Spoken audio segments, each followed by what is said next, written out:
एक सेकंड, आत्मदाह की जब उसने वहां पर धमकी दी तब जाकर तो एफआईआर आपकी यूपी पुलिस ने किया, उसके बाद भी आरोपी को नहीं पकड़ा, जाके उसके पिता को पकड़ लिया, जेल में उसको मार दिया, कस्टडी में उसकी डेथ हो गई, उसके बाद से क्या परिस्थिति बनी, क्या बात करते हैं सर आप? लेकिन जब उन्नाव का एक एमएलए रेप का आरोपी है, आप सब बचा रहे हैं, उसको तकलीफ नहीं। दोस्तों, आज हम लोग जिस टॉपिक पर बात करने जा रहे हैं, समझ नहीं आता कि इसकी शुरुआत कहां से करें और इसको खत्म कहां से करें।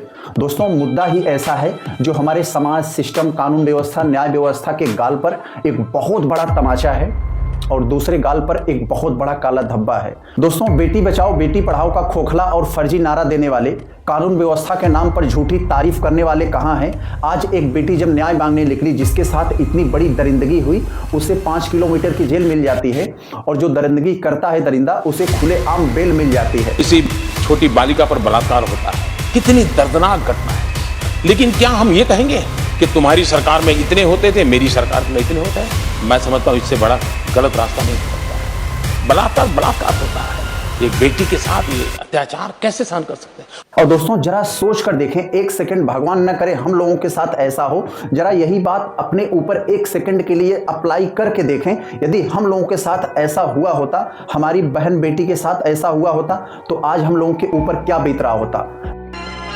जो गुर्दा रखता है उसे ही जीने का हक है, वो ही जिएगा। जी हाँ दोस्तों, यहाँ पर सन्नी साहब ने बिल्कुल सही कहा और इन्हीं की बातों के आगे मैं अपनी थोड़ी सी बात जोड़कर कहता हूँ। यदि दोस्तों आप सच में गुर्दा रखते हो, सच में आपके अंदर इतनी ताकत है कि आप अपनी बेटी की सुरक्षा स्वयं कर सकते हो, तभी शादी करना, वरना मत करना। यहाँ शादी का क्या कनेक्शन है, जरा हम बताते हैं। शादी करोगे, स्वाभाविक सी बात है, आगे बाल बच्चे होंगे। मान लीजिए आपको एक फूल जैसी, परी जैसी बिटिया हुई और आपने उस बेटी को गले से, सीने से लगाकर पाला पोसा, खुद आधा पेट खाया, लेकिन बेटी की हर वो जरूरत पूरा किया। वही बेटी जब बड़ी होती है, मात्र 17 साल की होती है, तो एक ऐसे दरिंदगी के चंगुल में जाकर फंस जाती है और उसके साथ इतनी बड़ी दरिंदगी, इतनी बड़ी हैवानियत हो जाती है और बेटी को कुछ समझ नहीं आता। वो बेटी जैसे ही आपको आकर बताती है न्याय दिलाने के लिए, आप एक पिता होने के नाते इस बात को उठाते हैं, आवाज उठाते हैं, तो आपको मार मार के अर्धमरा कर दिया जाता है। और दोस्तों, जब आप यही बात थाने में जाकर शिकायत करते हो एक पिता होने के नाते कि हमारी बेटी के साथ ऐसा हुआ, हमने आवाज उठाया तो हमको इतनी मार मारा गया, तो आपको थाने में बंद कर दिया जाता है कि विधायक जी के आरोप लगा रहे हो, उनके साथ ऐसा कर, वो ऐसा कर सकते हैं, तो आपको थाने में बंद करके पता नहीं क्या आपके साथ किया जाता है कि पुलिस कस्टडी में आपकी थोड़े ही दिन में मौत हो जाती है। उस बेटी पर क्या बीता होगा जरा आप समझ सकते हैं। और उस बहादुर बेटी ने फिर भी हार नहीं माना, परिवार के ही कुछ सदस्यों के साथ न्याय मांगने के लिए निकलती है, तो उसके गाड़ी पर ट्रक चढ़ा दिया जाता है और संजोगवश उस बिटिया बच जाती है, आईसीयू में एडमिट होती है और उसके बाद जब वो ठीक होकर फिर भी न्याय मांगने के लिए आवाज उठाती है तो उसको न्याय नहीं मिलता है। वो मुख्यमंत्री के आवास के सामने जाकर आत्मदाह करने की धमकी देती है, तब कार्रवाई होती है और उस कार्रवाई में दरिंदे को उम्र कैद की सजा होती है और उम्र कैद के 6-7 साल बाद फिर खबर आती है कि उस दरिंदे को बेल मिल जाती है और इस बिटिया जो एक कोने में बैठकर थोड़ा सा चैन का सांस ले रही थी, वो उसको 5 किलोमीटर की जेल मिल जाती है। और दोस्तों, जरा सा आप तर्क के हिसाब से इस बात को सोचिए कि इस शर्त पर उसे छोड़ा गया है कि वो दरिंदा उस बहन के घर के 5 किलोमीटर के दायरे में, 5 किलोमीटर रेंज के बाहर ही रहेगा। आप जरा सोचिए, यानी एक इनडायरेक्टली उस बिटिया को 5 किलोमीटर की जेल में बंद कर दिया गया। अरे भाई, वो 5 किलोमीटर के अंदर तो नहीं जाएगा, लेकिन 5 किलोमीटर के बाहर अपने लाव लश्कर के साथ खड़ा रहेगा और आपने एक बार भी नहीं सोचा कि उस जो बहन घर पे अपने बैठी है, वो दिन रात इसी भी घुटन में रहेगी। हम जैसे ही अपने घर से 5 किलोमीटर के बाहर जाएंगे, वो दरिंदा वहां बैठा होगा, हमें भी खत्म कर सकता है। तो आप सोच सकते हैं कि हमारे कानून व्यवस्था पर, न्याय व्यवस्था पर, हमारे सिस्टम पर कितना बड़ा एक जोरदार का तमाचा है। अपने सिस्टम से एकदम भरोसा उठ गया है। हमें तो नहीं लग रहा है इस बहन को अब न्याय मिल पाएगा। बस एक उम्मीद है हमारे पास कि वही लोग उसको न्याय दिला सकते हैं। हमारी जो उम्मीद है, हमारी जो अंदर आत्मा यही कहती है। और दोस्तों, जहां तक मेरा मानना है कि अगर उस बहन को न्याय दिलाना हो तो आरएसएस, बजरंग दल और करड़ी सेना वालों को आगे आना होगा, क्योंकि दोस्तों देश की बहन को ये लोग अपनी बहन मानते हैं और अपनी बहन का रक्षा करना, उसे न्याय दिलाना इन लोगों का कर्तव्य है। और दोस्तों मैं आरएसएस वाले से पूछना चाहता हूं, क्या तुम लोग संसद में सिर्फ अपने पूर्वजों को गालियां सुनने के लिए बैठे हो? यही मौका है, यही चांस है कि देश के लिए कुछ बड़ा काम कर जाइए। और मैं बजरंग दल वालों से पूछना चाहता हूं, बजरंग बली ने तो जिसको दिल से चाहा उसके लिए पूरा पर्वत उठाकर लेके चले आए। आप लोग अपनी बहन को न्याय दिलाने के लिए क्या करने वाले हैं? आपको इस बात को सिद्ध करना होगा। और मैं करड़ी सेना वालों से पूछना चाहता हूं, आप लोगों के ऊपर सदा मां करड़ी का आशीर्वाद रहा है। आप लोग हर बात पर तलवार लेके निकल जाते हो, कहीं भी हिंदू मुस्लिम टाइप का होता है तो आप लोगों की तलवारें निकल जाती हैं। आपकी बहन की एक साख दांव पर लगी हुई है, आपको आगे आना होगा और उसे न्याय आप ही लोग दिला सकते हैं। तो मैं आप तीनों से कहता हूं कि आप ही लोग से हमें एक बहुत बड़ी उम्मीद है। आप ही लोग आगे आएंगे तो आप ही लोगों से उसे न्याय मिलेगा। बाकी मेरा जो भरोसा है इस समाज, इस कानून और इस सिस्टम से पूरी तरह से एक मेरा भरोसा मिट गया है। हमें तो नहीं लगता है कि इस घड़ियालू आंसू बहाने वाले, बेटी बचाओ बेटी पढ़ाओ पर एक घड़ियालू आंसू बहाने वाले और फर्जी कानून व्यवस्था का डंका पीटने वालों से न्याय मिल पाएगा। मेरा तो भरोसा बिल्कुल नहीं है, आप ही लोगों से मेरा भरोसा है। देख रहे हैं आप लोग, जब से इस पीड़िता का ये माहौल गरमाया है, कुछ लोग अपने बिरादरी के नाम पर आकर ऐसा गुणगान कर रहे हैं कि उन्होंने कुछ किया ही नहीं है। कुलदीप सेंगर जी को जमानत हुई है, उसका मैं स्वागत करता हूं। उनके साथ अन्याय हुआ था, उनके साथ षड्यंत्र हुआ था, जैसे मेरे साथ विश्वव्यापी षड्यंत्र हुआ। उस षड्यंत्र से बाहर निकल गया, लेकिन वो उस षड्यंत्र से बाहर नहीं निकल पाए। कुलदीप सिंह सेंगर जेल में थे तो उनके परिवार धरना प्रदर्शन करते, उनके लाखों समर्थक धरना प्रदर्शन करते, तो उन्होंने तो धरना प्रदर्शन नहीं किया। ये धरना और प्रदर्शन से कुछ होने वाला नहीं है।